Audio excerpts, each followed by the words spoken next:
All right, so this is our meeting, December 18th. And for those who are, this is more like a presentation to Vanessa, so she knows exactly what we are doing. We do study Kardec books, and the ones that we started is the Spirit books. That's what we are doing every Saturday. We are reading the books together and learning a lot from it. And we are using Kardecpedia. We are using the same version. So we make sure that we are on the same page. And okay, so why is not going? Okay, so folks, this is our agenda. So today is our last meeting for 2021. There is an agenda that I'm working on for 2022. I will send that agenda to you later on before we get started. But we will get back to this meeting by January the 15th, if I'm not mistaken. And today we have Vanessa Anseloni with us as the last meeting. We have the honor to have her talking about Jesus, the holistic master. And if you happen to miss any video, as usual, just go back to the Science and Spirituality Connection YouTube channel. You will see your the video or the meeting that you missed over there. I upload the video every Saturday night or the next day. So today we have Vanessa, and for those who doesn't know her, she is a very talented speaker, and she is a neuroscientist, a psychologist as well. She's the founder of the School of Emotion, and she has worked for 18 years at the University of Maryland. Coming from a long time Spiritist family, Dr. Anseloni, she's the founder and the former president of the Spiritist Society of Baltimore. She's also founded, and it is the president of the Spiritist Society of Virginia and the Spiritist Group of Washington. Being a medium herself, Vanessa has heavily worked on translating books, as well as coordinating a team of translators of several Spiritist books. Among them, there are some books like Chico Xavier, from Chico Xavier and Emmanuel, Among Brothers of Other Lands. Perhaps you will recall that we mentioned this book about, and we talked about the importance of this book in some meetings. Dr. Anseloni, she's also the co-author of the book, The New Generation, with Divaldo Franco. He is a very known medium in Brazil, and the editor-in-chief of the Spiritist magazine. In 2011, Dr. Anseloni and her husband founded Kardec Radio. This is a very great, very good source of knowledge and wisdom. If you remember, Luis Sergio, he did some work for Kardec Radio a few years ago. So Vanessa, first of all, thank you so much for joining us today and making yourself available to share some of your knowledge with us. And we are honored to have you here today. So ladies and gentlemen, I will leave you with Vanessa. I'm gonna pass the ball to you, Vanessa.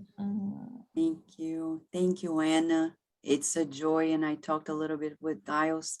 Thank you so much for welcoming me to this meeting.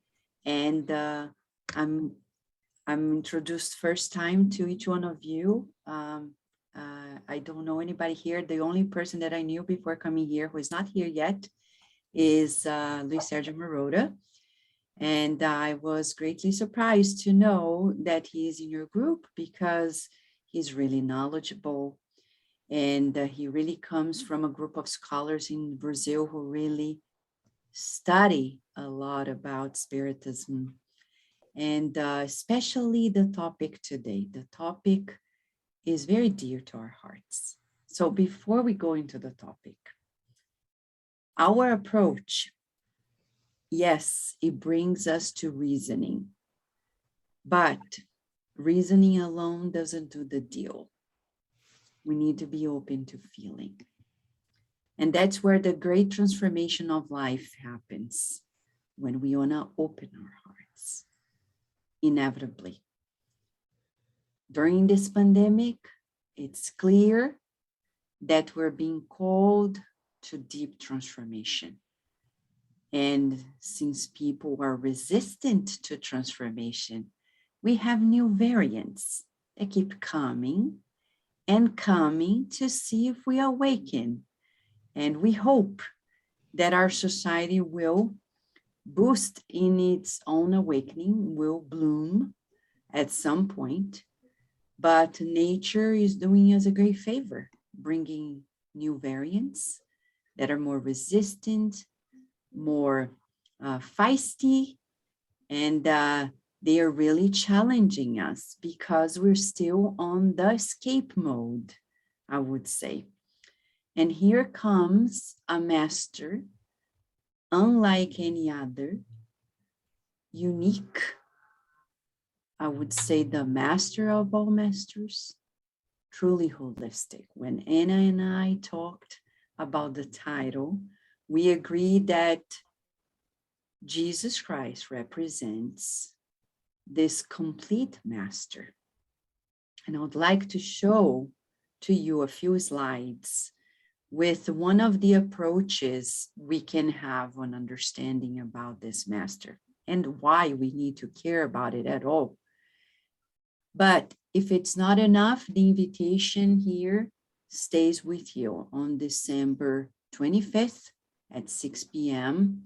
Kardec Radio will have a series of panels, beginning with a short talk about Jesus the therapist, and then an interview with Dr. Mike Baker about it, followed by several other panels when hosts at Kardec Radio and guests will be talking about the different aspects of Jesus in our lives. Jesus the medium, Jesus the therapist, Jesus the friend, Jesus the doctor of the souls.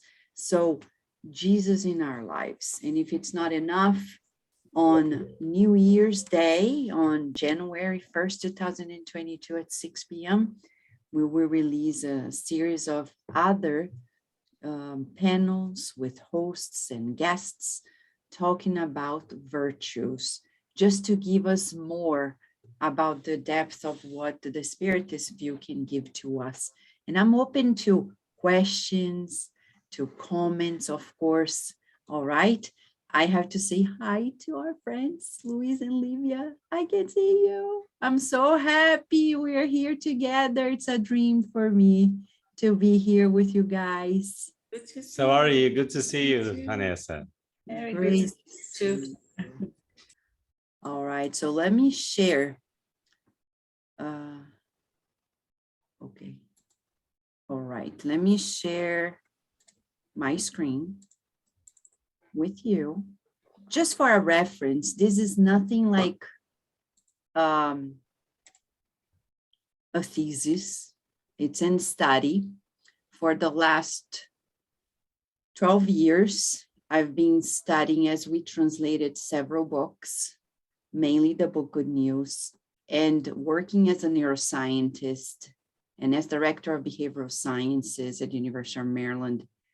I couldn't help to notice that in the Spiritist literature and beyond it, there are revelations that are beyond what the teachings, the spoken teachings of Jesus can help us. Probably many people don't get what Jesus is all about because we've never had a complete narration of the scenarios, the circumstances, and what we would say in neuroscience, the whole emotional body language of the master. So I've done throughout these years a very thorough study that is coming in a book next year about the master's whole emotional body language. And I would like to share with you. We would say he's a complete master because of several reasons, but we would say to the least, it's a multidimensional approach and relationship with him that we may have. When we think of him, of course, many people think about a truly virtuous human being. But interesting enough, André Luiz, through the hands of Chico Xavier, once wrote that virtue is not a mouth that speaks, but a power that radiates.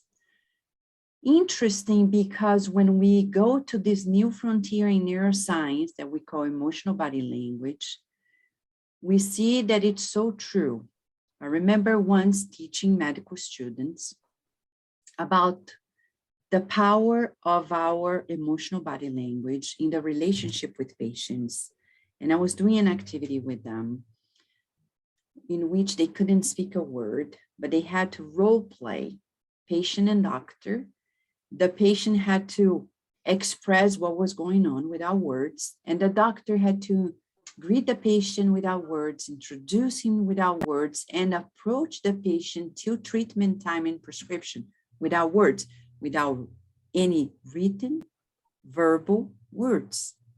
At first, they looked at me and said, Dr. Anseloni, are you crazy? It's not going to happen. I said, okay, try it. You've never tried before. It's time to try it.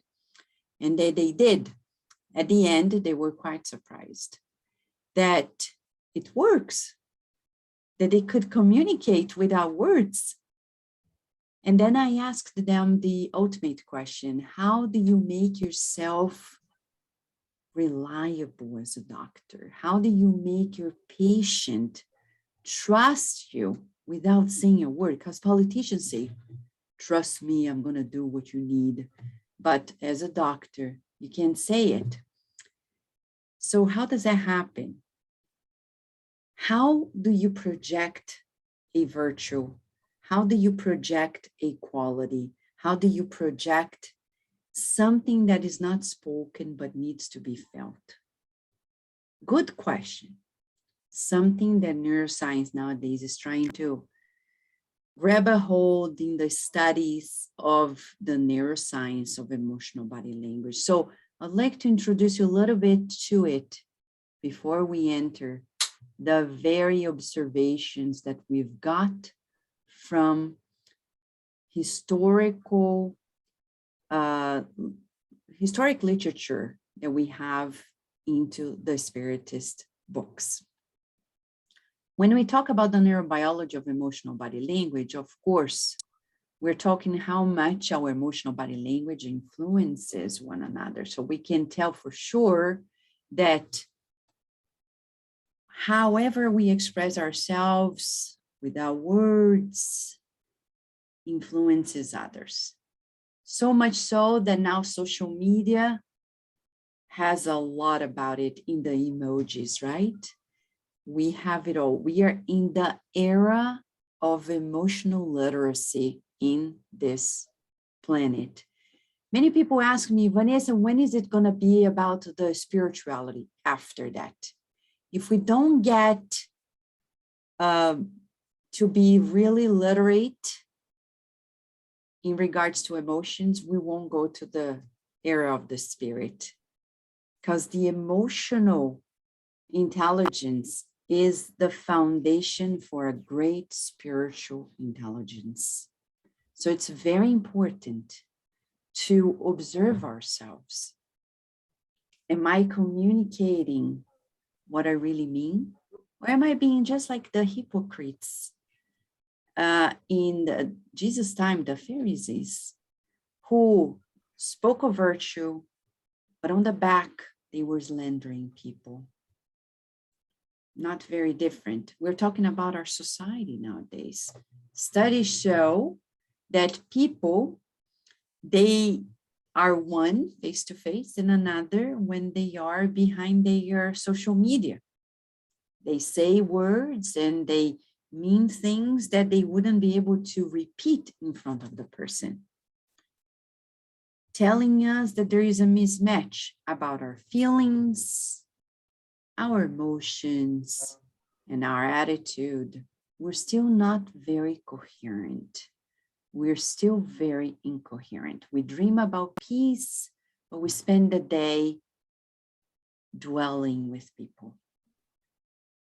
We dream of love, but we cultivate hatred, animosities during the day. We dream about a positive life, but we spend our days with 10,000 thoughts in negativity. Thanks to Louise Hay and the legacy of so many who have opened the doors for our exercise in our positivity, we are better than many years ago. And yet there is something missing there. And we would say the missing part is a north. We'll talk about it. When we go talk about our emotional body language, it's inevitable that we talk about Darwin.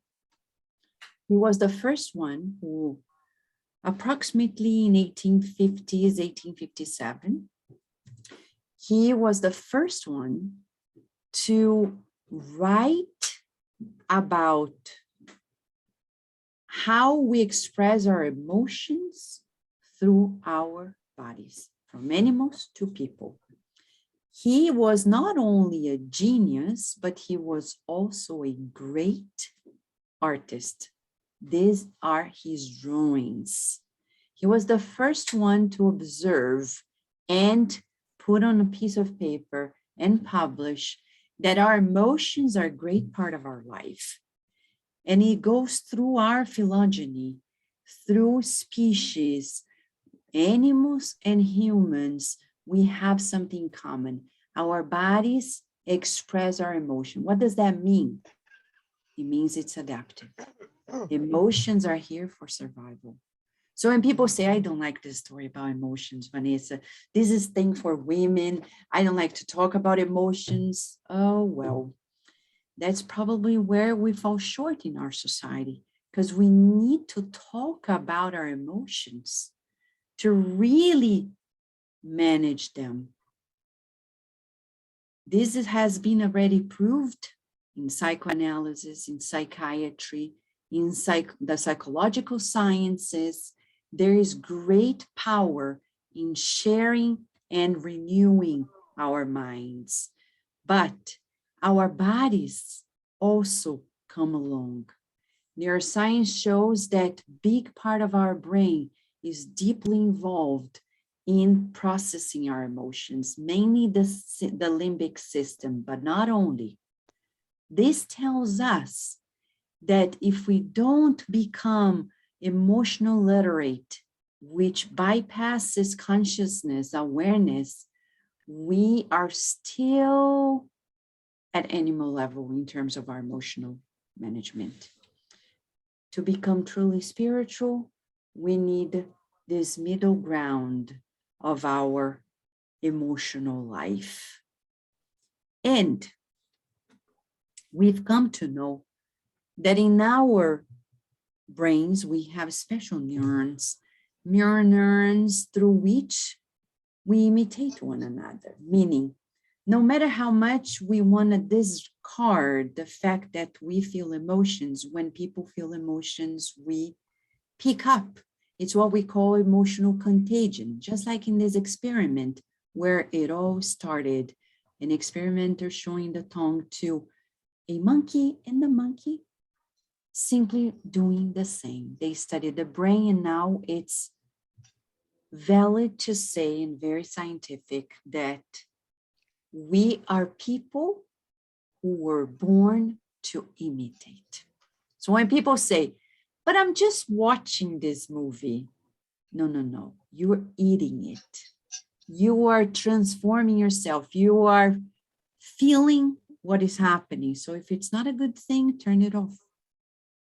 Turn it off, because it's going to change your physiology. For example, horror movies, science already shows to us that when we watch horror movies, the reason why some people do, I don't, some people do, is because there is a reward aspect after it's done. There is a big release of endorphins, relief after the end of the movie. For some people, for other people, it doesn't really get to it. So we, our bodies, and we as spirits, we are one when we're feeling our emotions. Our multidimensional being is perceiving and feeling it all. Why we're saying this? Because when it comes to communication, we communicate our emotions mostly through the body. From body movements, facial expressions, gestures, to tone of voice, pauses, silences. Jacques Lacan, who continued in one of the main fields of psychoanalysis, studying the analysis of speech, he shows the power of silence and how much we speak in our pauses, in our silences, and only an average of 7% of our emotions is translated into words. No wonder our relationships are tough, because we say, I didn't make it to speak what I meant because the other one said that, because we were just misreading each other and not really being what we talk about in the neurobiology of emotional body language, congruent. We're thinking something, feeling another, saying something else, and expressing something other. Very incongruent. And thus, a lot of the issues that we have communicating with one another. And that's where we begin the story about the nonverbal lessons of Jesus, so we can see this holistic master. It's very likely that much of the issues that we have lie in the fact that many people don't see Jesus for whom he really is, because we don't know. How did he say, love one another? We wonder, right? Because I remember once in 2006, here in Washington, the capital of the United States, we were in the neuroscience meeting. There were more than 35,000 neuroscientists present. And the keynote speaker was going to be the Dalai Lama. It was a big deal because we had Nobel Prizes there, like Eric Kandel, a neuroscientist, and others hosting the meeting.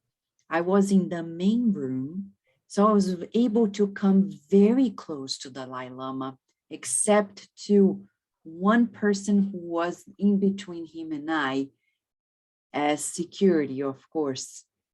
But I didn't need to come closer than that. Because when I saw him, he didn't need to speak a word. Just his facial expression, his posture could speak more than a whole day of speeches at a congress, at a meeting. And when he started speaking, though his broken English, and he avoided with all his might to being translated, though there was a translator, he spoke beyond words.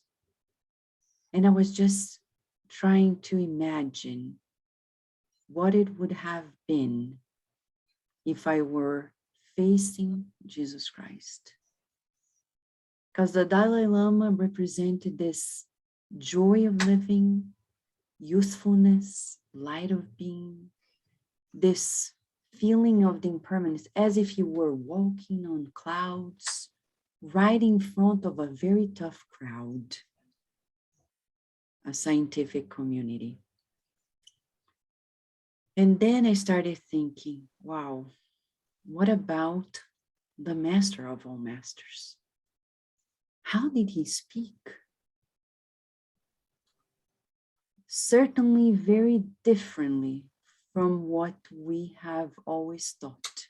We have this model in our minds that a leader is distant, always has an entourage, that a leader is far away from the people. And we would say Jesus Christ proves to us that this is not the direction.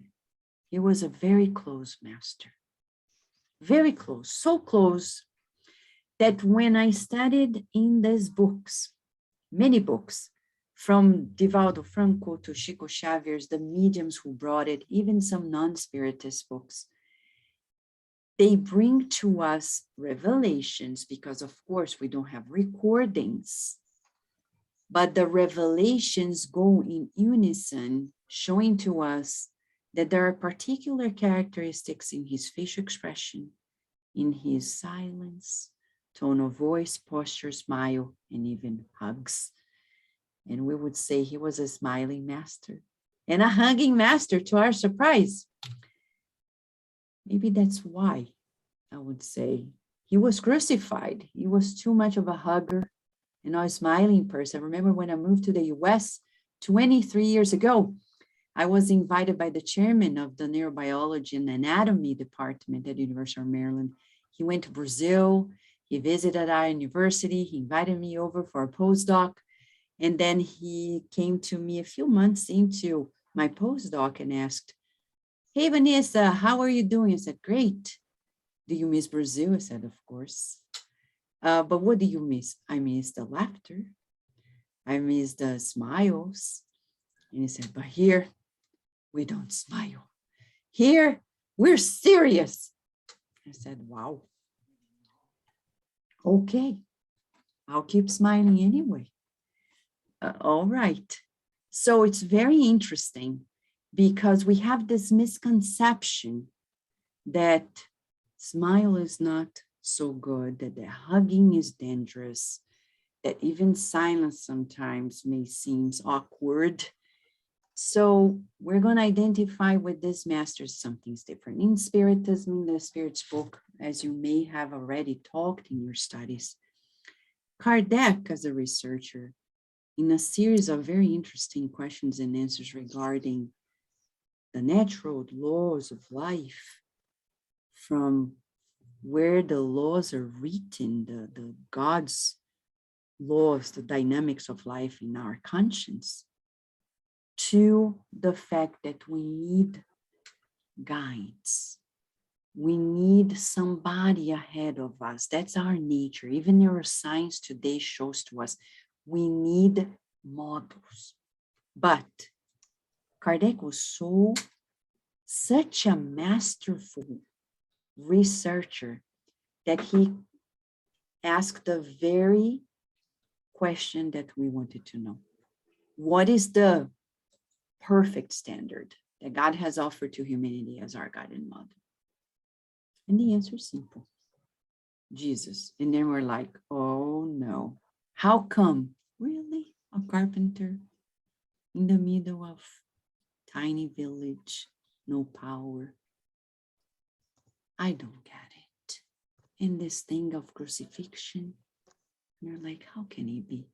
And this thing about loving enemies, and this thing about the first would be the last and the last will be the first. Who is he? But he was not a master of words. That's what people think, but he wasn't. He wasn't a chatterbox.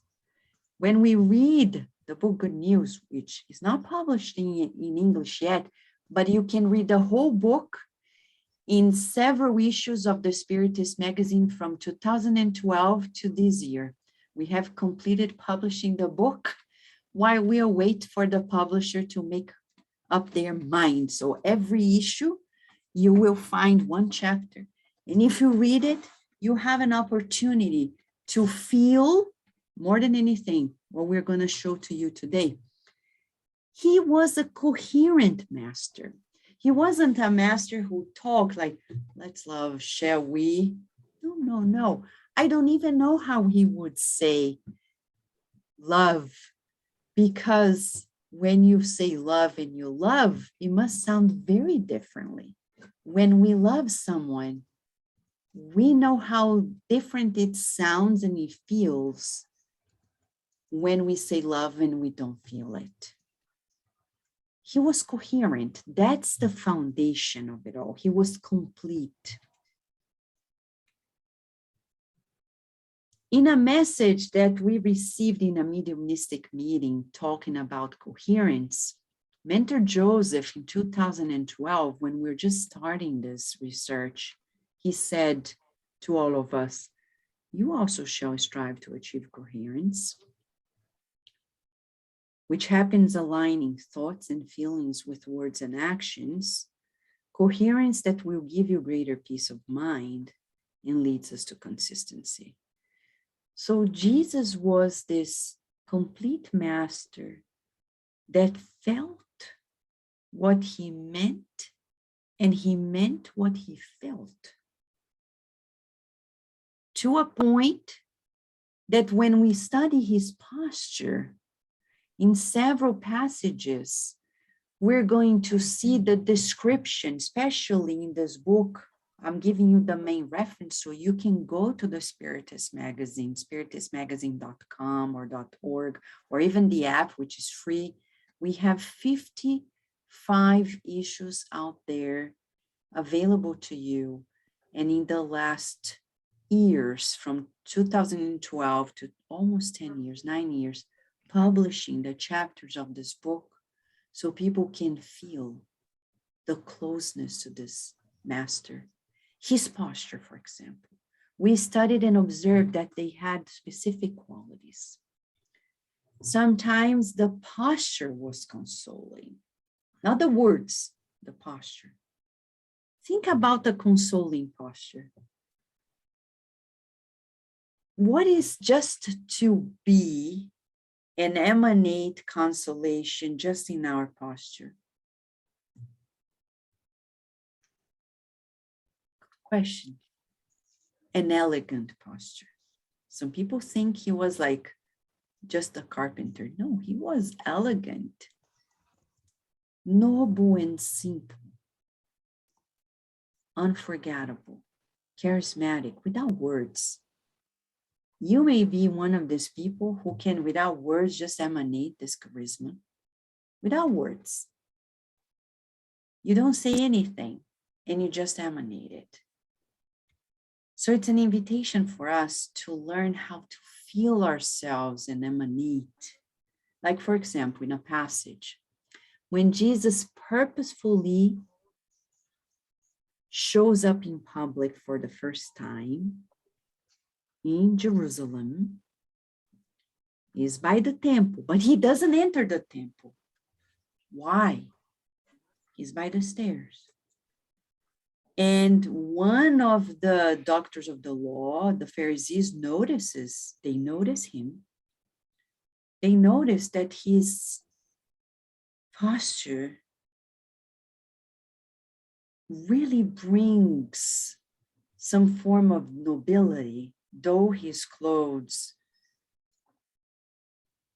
denounce that he is from another group of people, not theirs.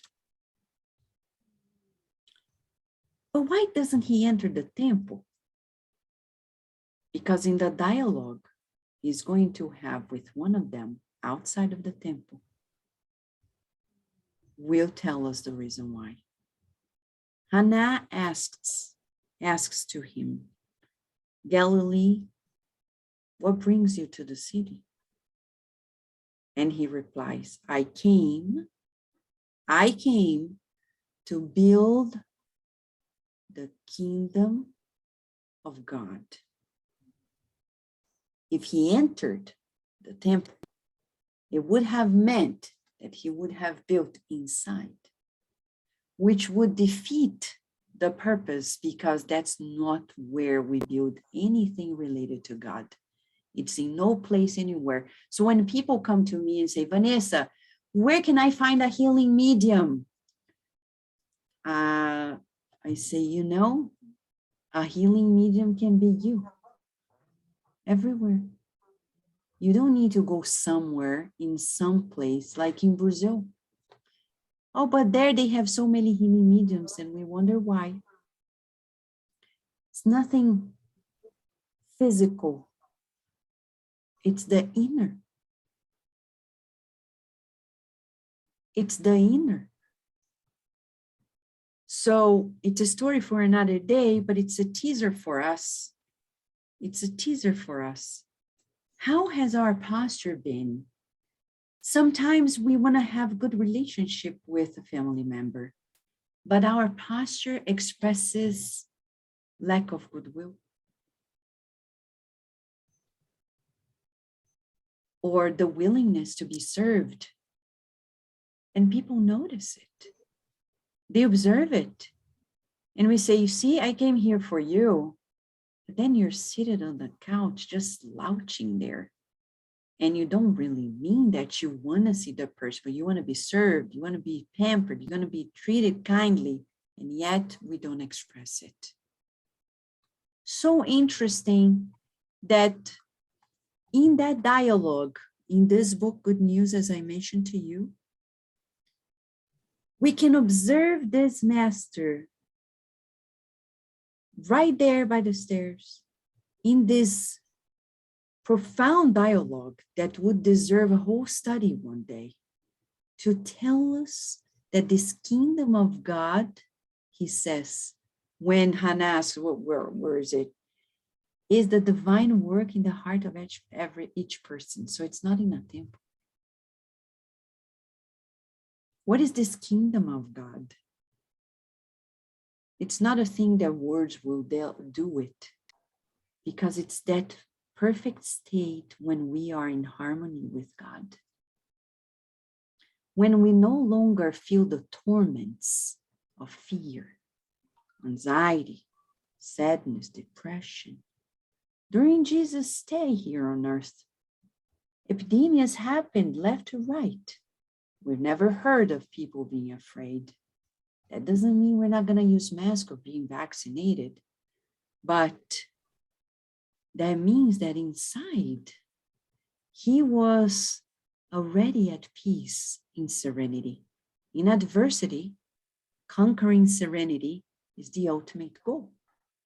And that belongs to one of the virtues in this kingdom of God within us.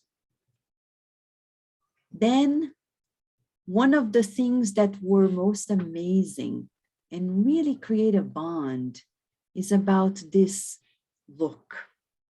Jesus' look. He was therapeutic in itself. He taught without words, in characteristics that were quite surprising to us.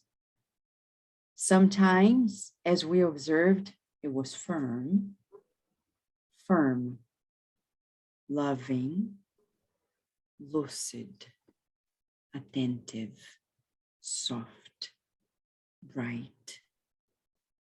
For example, in the chapter that we hear in this book, Good News,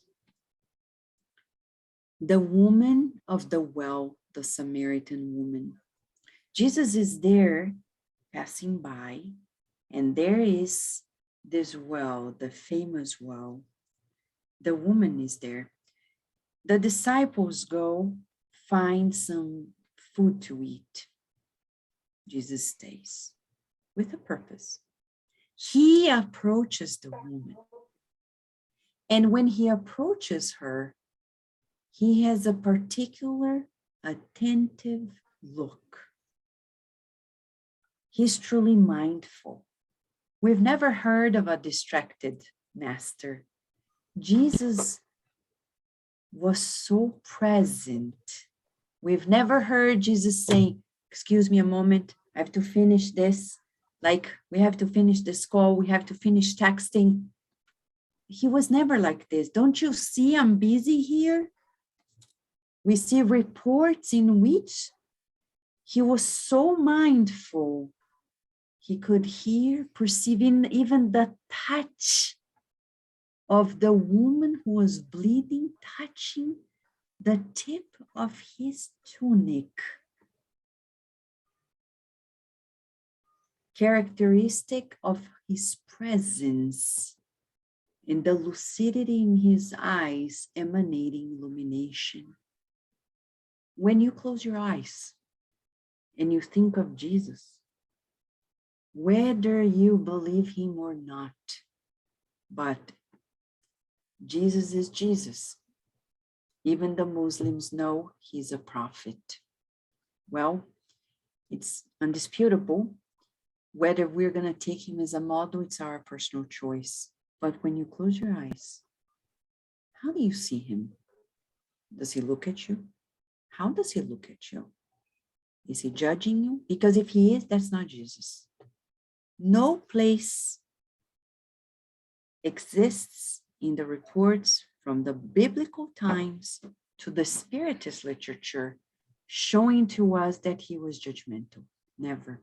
That he was angry. Never. That he was sarcastic. Never. He was the most positive master of all masters.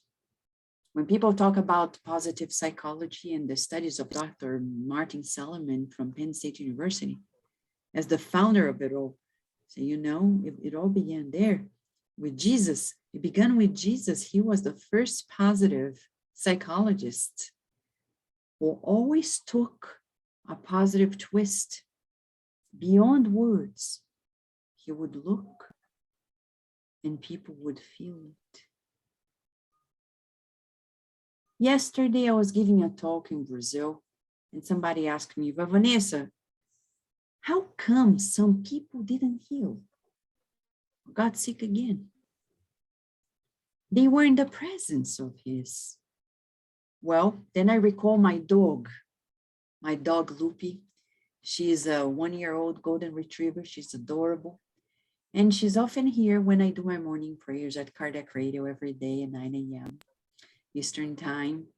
She's here with me and I'm talking, I'm reading these books, they are doing the prayer. She's here, she stands up, leaks, wags the tail. But if I ask Lupi, what did I say? She's not gonna say anything, not even bark. That's pretty much how we would explain sometimes our relationship with someone at this stature, just like Lupi. We hear it, but we don't. We are around, but we don't get it. Our perception. Psychophysics would say it's a matter of perception.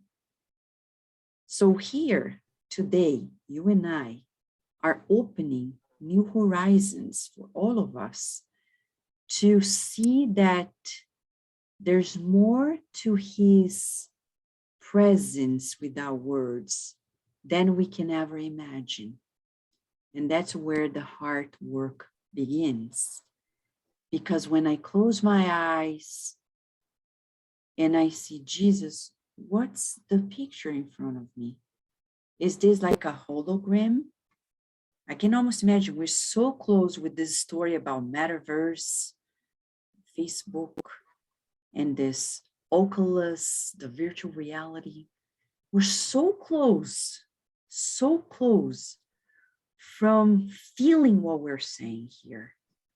I can imagine the day people are going to create this very reality. It's not like a movie, but one in which you put these special glasses and you enter and you are there with this coherent master who looks at you, and just the look emanates love, acceptance, validation.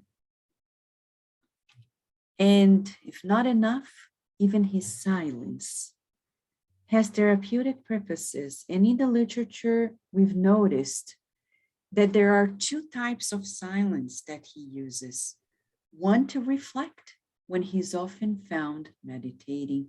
Of course, he's probably doing much more than that, but that's what's left to us in the literature: reflection, meditation. And the other one, clearly, to avoid confrontation, thinking before replying or making a pause, as one of the spirit authors describe in these books. Emmanuel said once to Chico Xavier that it's great charity to avoid confrontation. Not that we want to be cowards, but sometimes avoiding that friction is a sign of kindness. And Jesus knew how to practice the silence modes, just like in the way Thich Nhat Hanh, the great Vietnamese Buddhist monk, in his book, Silence, when he talks about the power of silence. How are we using silence in a society that can barely be silent, especially in our Western society? Because when we're alone, we turn on the internet, the social media, we're never alone. If we don't have a phone or a computer, we turn on the Alexa or the Google and say, Alexa, play this, read me the audiobook. And there we are, never in silence. And then when we need to make silence, we don't know how to do it, and our relationships fall apart. Because then we start saying things we didn't mean, we didn't want to, but we say it because we never practice these moments of silence. Now, the two best parts, I selected a few because this can be very overwhelming study. I didn't bring numbers, but just some qualities for us to reflect on a master that smiled. I like this picture. It was quite hard to find a picture over the internet that could portray what we read in these books, what we could imagine. But this one is probably one that comes so close from the book, the movie, Passion of the Christ, when Jim Caviezel, the actor, who is here portrayed with his mother, is smiling. And I think that's one of the best parts of this master. He's such a loving master that he smiles. How can you love without a smile? Sometimes we see our studies where, how can we talk about love and talk about kindness, talk about peace, talk about spirituality and feel it without a smile, without feeling this lightness of being? And interesting enough, even his smiles had therapeutic and educational purposes. At times in the literature, we found that his smile was serene. Very interesting.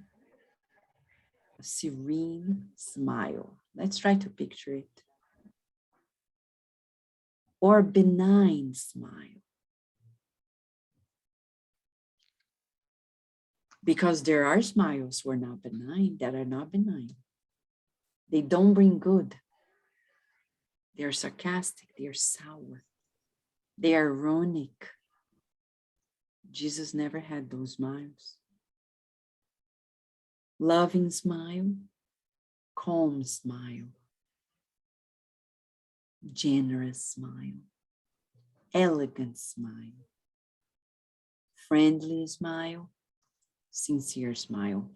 Some of the characteristics of the smile and the different times in which they happened, bringing to us a completely different master that we never pay attention to.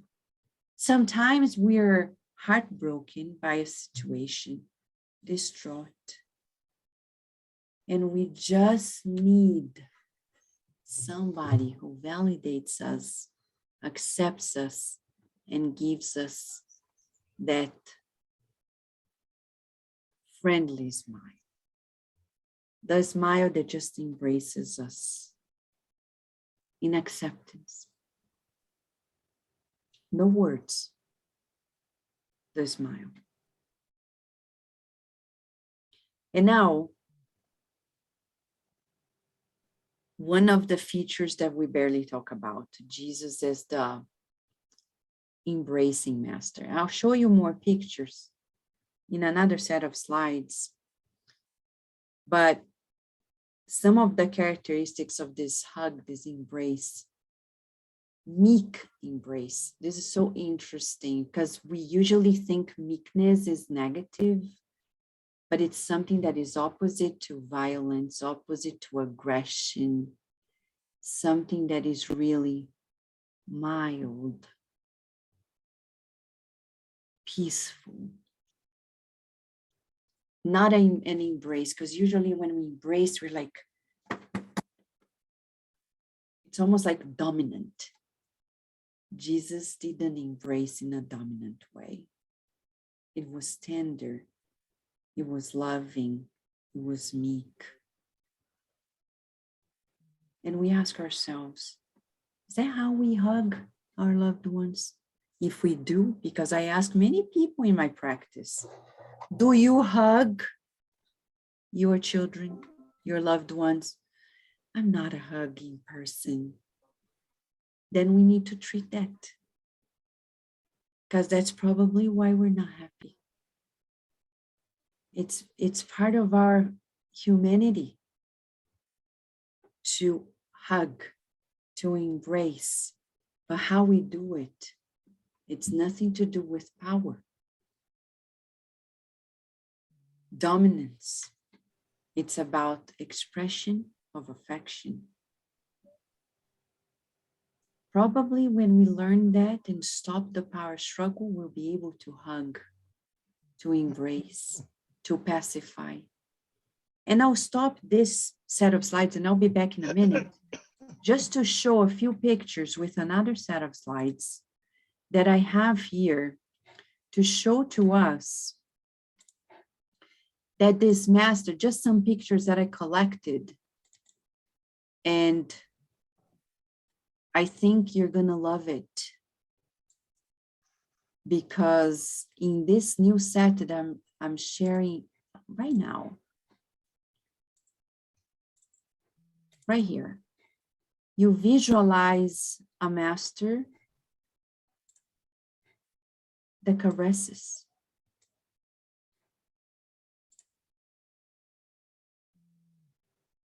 that touches us, our hands, raising us up.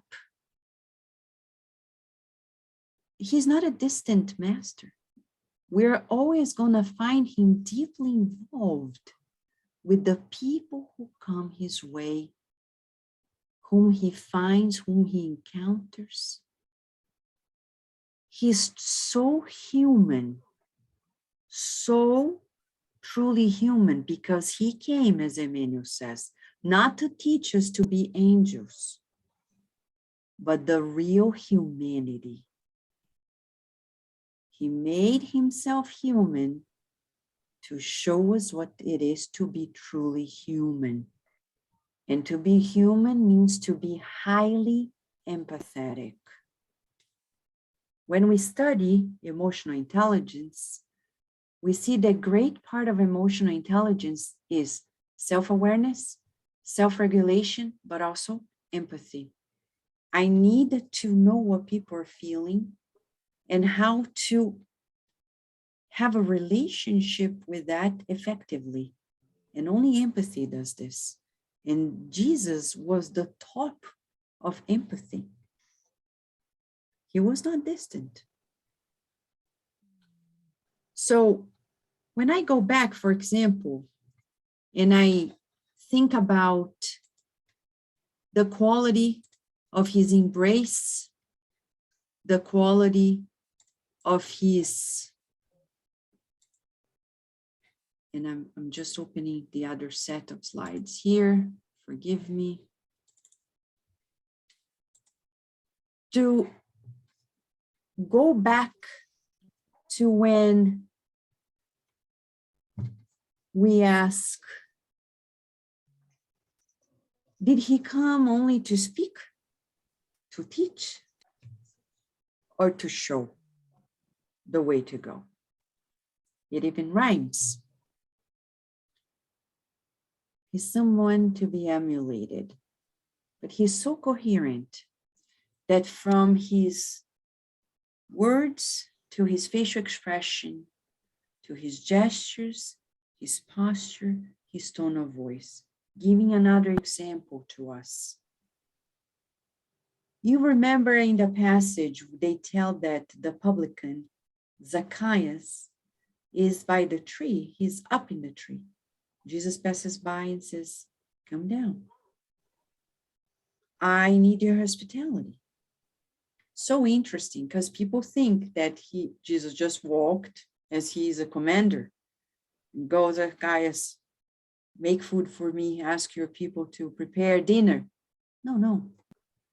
The description is such in this book, Good News, that gives us details. It's a narration, almost like a movie. So specific, telling us that he waited. Zacchaeus came down from the tree and he walked side by side and gave his arm to Zacchaeus, walking together to his house, listening to the most insignificant observations that Zacchaeus was telling. He was a listening master, mindful, caring. But guess what? He is making friends with Zacchaeus, and his disciples are like shocked. Like, what in the world is he doing? He's like, and actually, one of them, Peter, calls his attention later and says, what is going on here?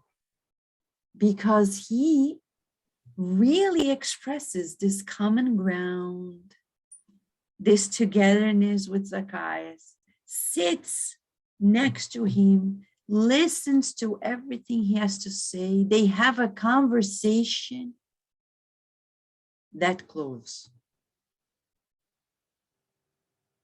He's not only humble in the words, but when, says the spirit Humberto de Campos through the medium Chico Xavier, something without words, that every meal he was around, he would share the bread, which was a task not to be done by somebody who was supposed to be the Messiah, they thought.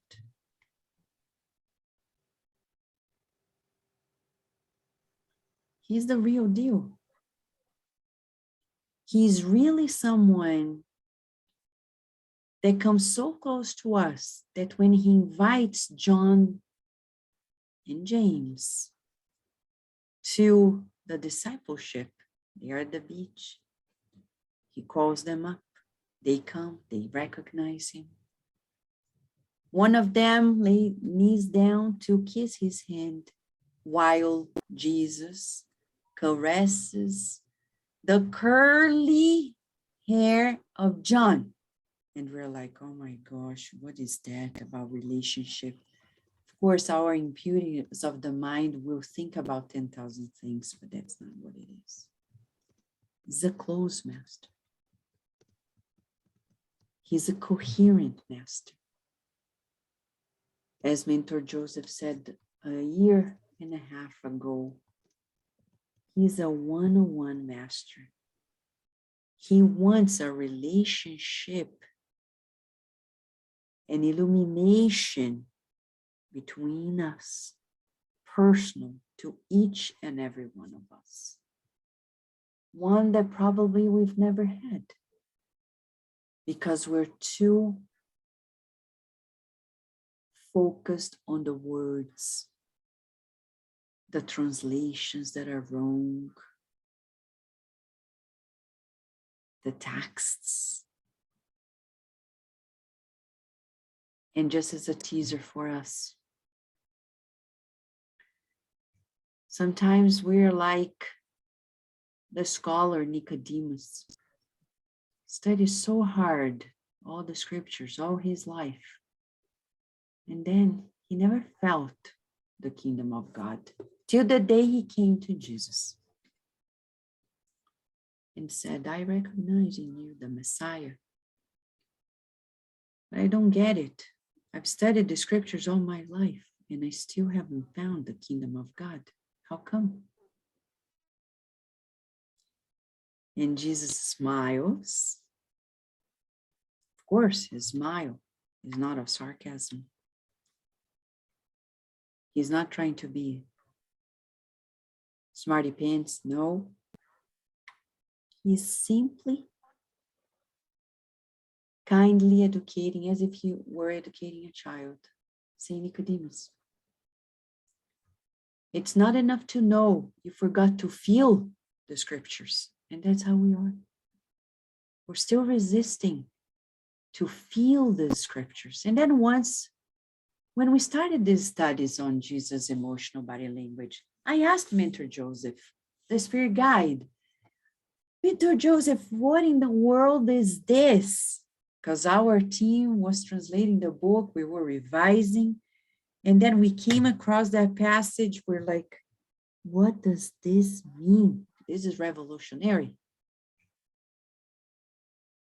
And I asked, I was joking, but it was true. Like, do we have to rub these books on our heart? And he smiled and said, Vanessa, if you don't see yourself in the scriptures, you never feel it. And that's why we always see it at a distance. But today, we're being invited with all this Spiritist literature to dive into a new era. It's as if we have, when I read these books, a hologram of Jesus, and I see him behaving in front of me, and I see myself there. Yesterday, somebody said that Emmanuel describes that people on earth haven't seen Jesus. How come? We ask. Well, it depends. You may not see it with the eyes, but it's up to us to feel. And it's so important to have a personal relationship consciously with this master of all masters. Because without a north, we'll be always making detours, getting ourselves tired like the prodigal son till the day we come back home and we find that we've always had everything that we needed, but now we can see it. I'd like to stop here for comments and questions because we can always study more, but I think it's going to be more meaningful if we have some more interaction. All right, is that okay, Anna? Yes, absolutely. Yeah, wonderful. We could hear you, continue to hear you, talking about this forever, for a long time. But there is a question out here. When you first started talking about the broadcast from Kardec Radio, so what time those will happen? What is the time zone? You mean the morning prayers? Because we have several programs every day. On Christmas time and then Oh, yes, I can show it to you right now in and I apologize that I didn't include in the slideshows. I'm not very good at this, but I think I can show it to you. Yeah, I can show it to you. This is the one. This is the one on Christmas Day. Oh, sorry. Yeah, this is, it's not the video. I wanted the, it's not the video. I wanted the flyer. I found the flyer here. Mm-hmm. I can show it to you so you can have a very good idea about, yeah, can you see it? No, not yet. Not yet. Okay. Sorry. Just the introduction video here. Okay. Going back to Zoom. And okay.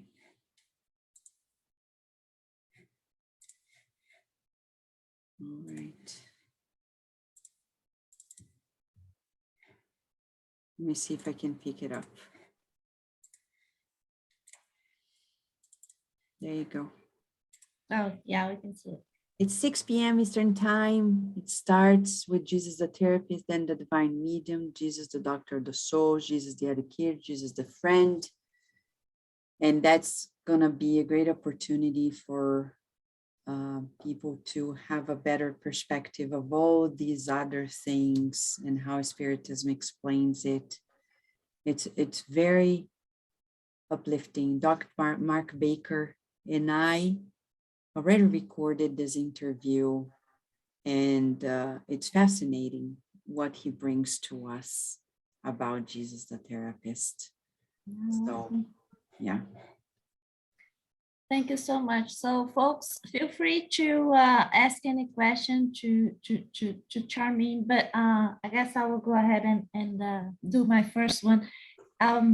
So, talking about coherence and consistency, have you seen examples of that happening today? Like, what I had the impression when you were talking about that, and then I was trying to think about all the personalities that we learned or we had, like Gandhi, for example. You mentioned the Dalai Lama, certainly is one of them, but have you seen, other examples like this? And how do you correlate those with, all this, the teachings from Jesus, moral values, etc., etc.? Yeah.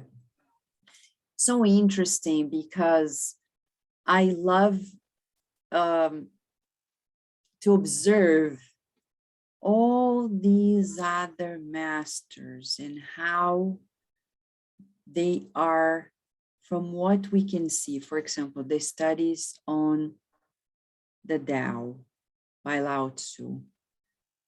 It's not only so much the words, though these are the words, but the feelings that you get from it. Mm-hmm. And then the Buddhist teachings and the teachings that we see in Hebrew tradition and all others, and we see particularities that probably are so universal that I agree with Emmanuel. Who am I to agree? But I would say my reasoning says it makes sense when he writes on the book On the Way to the Light that they all belong to one team that are spread out to the world, and they are working together for this central alignment that comes with the master of all masters, Jesus, which is certainly unique, and not only unique, but truly coherent, flawless, we would say. Thank you so much. Thank you. We have Gloria here. She has a question. Gloria, go ahead, please. Yes, thank you very much, Vanessa, for your presentation. I love the idea of, I've never heard it expressed that way, of Jesus as the standard for being human. I love that. And I wanted to ask you if the program on New Year's Day is a repeat of the program on Christmas Day, or are they two different programs? Two different ones, and I can show you the other one. The program on New Year is more about virtues. It's like to really give us hope. So Dr. Mark Baker and I talk about emotional management for a healthier life. And then other friends from Ireland and different parts of the US and even South Africa and Brazil.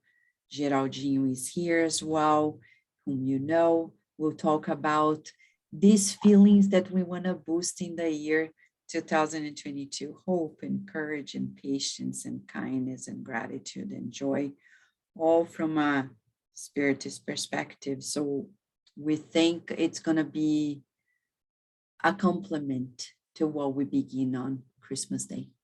Lovely. Thank you so much. You're welcome. Yeah. Josie. Hey, Vanessa, nice to meet you. Hi, how are you? Thank you so much for everything. It's amazing. It was amazing. I have two questions for you. I know you used to live in Brazil, right? Oh, yeah. For a long time. Two questions. Did you have a chance to meet Chico Xavier personally? Once when I was a child, I would say a preteen, because my grandma and her sisters were visiting and we came there, but I was just a preteen. I didn't grasp the whole thing. I was a Spiritist, of course, but I was like, okay, it's great, but I didn't grasp what it really meant back then. Yeah, So- and another, sorry. Go ahead. Another question. Your talking today reminded me a lot of Augusto Cury in Brazil. Have you ever heard about him? Yes. Several books about Brazil, about Jesus Christ and the therapy, and it just reminded me. Okay. Very interesting. Great. Thank you, Josie. By the way, what's the name of your dog? Oh, Kiana, she's not my dog. My husband has a son, and she is his dog. But she came with us. Every time he came, she came, and we are best friends. So we are BFF. She's adorable. And I see a cat here too. Oh my gosh. Really? I have to notice because animals are such good friends of ours, right? This is my rescue cat. Oh, wow. Wow, paying so much attention. Well, he's looking for his supper.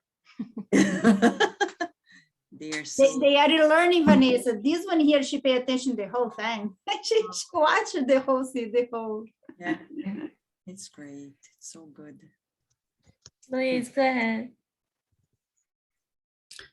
Well, Vanessa, thank you very much. All right, it's so nice to see you here. And you tackle such an important issue, which is feelings, right? And I once studying in depth the situation too. I found in the Spirit's book, Allan Kardec asking the spirits about if reason could solve the problem of our enlightenment. And they say that no, because reason was kind of affected by vanity and pride in such a deep way that only through feelings we will be able to conquer our enlightenment. And Emmanuel repeats that, saying that nowadays, guys, only through feelings. And we know that the basis for the new era of another Christianity will be self-knowledge. And how can we conquer self-knowledge without dealing with feelings, which is not easy, mostly because we've been highlighting reason, right? This megalomaniac vision of brilliantism, so on, for so many centuries, right? Mhm. So I think this is so important. The study of yours, and you as a neuroscientist, thank you so much. Fantastic, because you're basing it on safe grounds, scientific grounds, that was also very important to us. Thank you. Thank you. It's always good to hear you, Luis. We miss you there. So do we. Oh, remember the people I've worked with, Vanessa was my boss for a long time. No, I Yeah. wasn't bothering anybody. Yes, I No. worked for Kardec Radio. It's so good, you know. Everything's No, volunteer I work. so- recorded more than 200 segments for Vanessa about gospel, spiritism, For and the me, gospel. not for me, please, no. Okay, yes, for Kardec Radio, for the cause, Vanessa, for the cause. For the cause, I but know, it's yes, beautiful. And it's there. It's there. At back then, Luis, you were recording only audio because we didn't have the video. Yes, no videos. So it's in Cardiac Radio SoundCloud. So if you go to SoundCloud, we have thousands of podcasts, including his wonderful programs that explain so much. Now it's everything video and audio, video and audio. Yeah, So that's things it. changed. Thank you, Vanessa. Thank you. All right, folks, any other question or comment for Vanessa? Una, you were asking about how to get to Cardiac Radio. Yes, please, Anna. How do I find it? How do you find it? Yeah. Oh, you can find it on cardiacradio.com website. You can find in the app. And if you go to the app, if it's free, it's easy. I'm going to show it to you. Thank you. If you go to the app, which is free, when you click right, you see it's already playing. But let's go here, the top. It's going to open all the platforms from Facebook to YouTube, SoundCloud, Instagram, and Twitter. So you can go to all the platforms there. And then you can find the Spiritist magazine, Vanessa. It's the same. If you go to the app Spiritist magazine, you will see. Wonderful magazine too. Yeah, let me show to you because the magazine. Yeah, right. It's easier if I show it to you right here. I have it open because I was working on the upcoming issue. So let me show to you. And I think it's a treasure because while we wait for many books to be published, you get these publications here for free. The latest issue, we talked about aging in the Spiritist view. It's so beautiful, but many more things. And you can find like all these issues that have so much to teach us about 10,000 things, mediumship and adolescence, planetary transition, sex, social drinking, arts, Chico Xavier, even articles from scientists who came. There is so much, and everything is free. You can go there.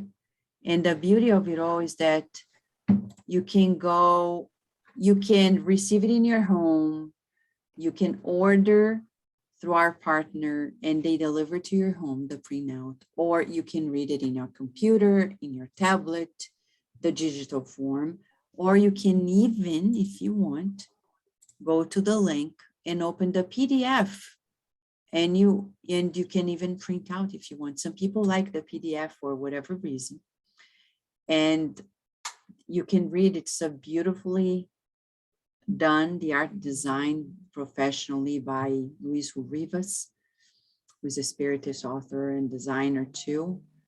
So there's so much. See this beautiful message about Venus at Kardec's time, talking about the planet, teachings like old age is the height of human dignity there in Venus because it approaches the desired end, and several other articles. And these are what I said to you.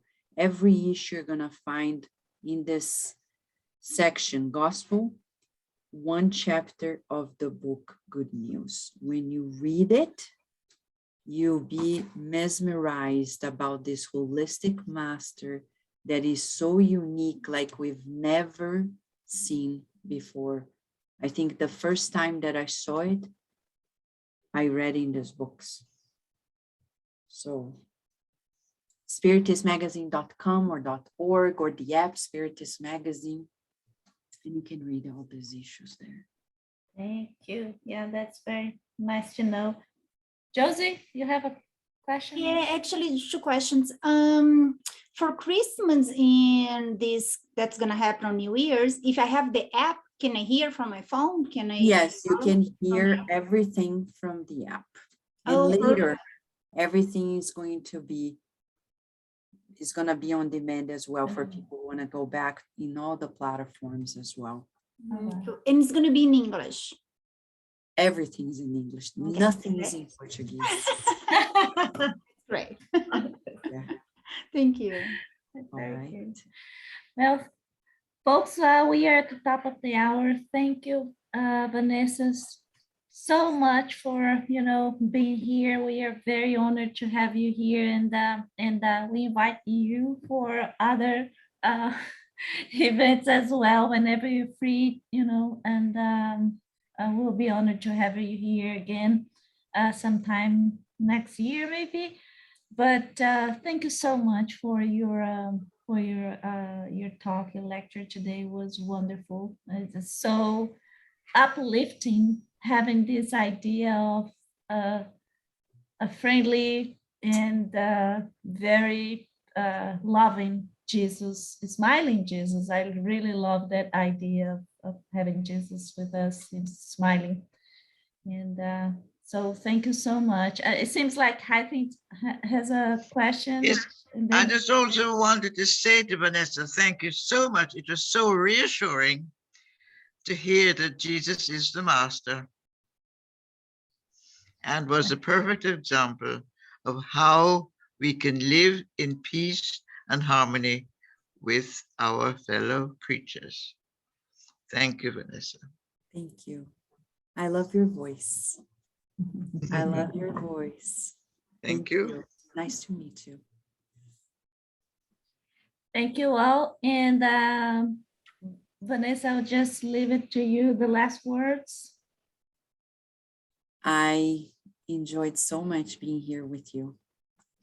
I felt so welcomed, so embraced. That really goes hand in hand with what we've studied together. I really wish that this group goes on and makes everybody feel the same. Thank you so much. Thank you. Thank you all. And Merry Christmas to you. Stay tuned because I will send a 2022 schedule. And remember, we will get started. We will resume in January 15th, but I will send notes to you all as during this time. Okay. See you, and I wish you all the best.